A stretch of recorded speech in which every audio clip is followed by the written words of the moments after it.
Here we have an agent who knows the space, but it's not goal-oriented. So if you recall from the demos of the default paths, this is our friend that was simulating the coach asking students to run around the school.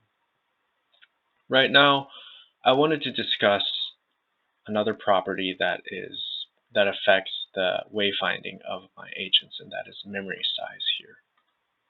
And I've turned down the distractibility to 0, so to ensure our agent will be following his default path, and turning down examination time and upping his movement speed so that we could quickly see what path he is choosing. So memory size, this essentially is how many objects of interest the agent will commit to memory or remember. And if it were set to 0, and I were to simulate that, this guy's default pathfinding is to go towards the nearest object of interest. And because it's 0, you'll have this sort of behavior of just revisiting things as if they were anew, over and over and over again. And obviously this is not accurate of a healthy human who is not memory impaired. So typically what you would want to do is set your memory size larger than the amount of objects of interest that you have in the space, so something like 30. And if I were to simulate it now, he will visit the closest one, commit that to memory, make sure not to visit that again, and off he goes.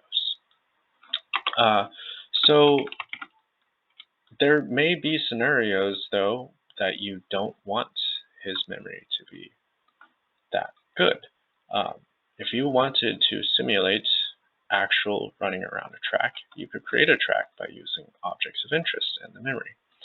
So you would have 4 objects of interest. If I want him to run in this square, I'll have 4 objects of interest and set the memory size to -1. So he'll commit 3 of the things to interest, and due to the proximity, he'll see this as anew.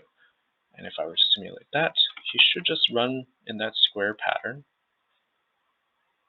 over and over, because the newest the closest object of interest that he does not have in memory is one of those 4. And this may also be useful for situations where perhaps you're searching for something and you're confident that it is only in one of these 12 places, and you just cycle between these 12 places looking for that key or something. So that is the memory property. Quick rundown, but pretty straightforward.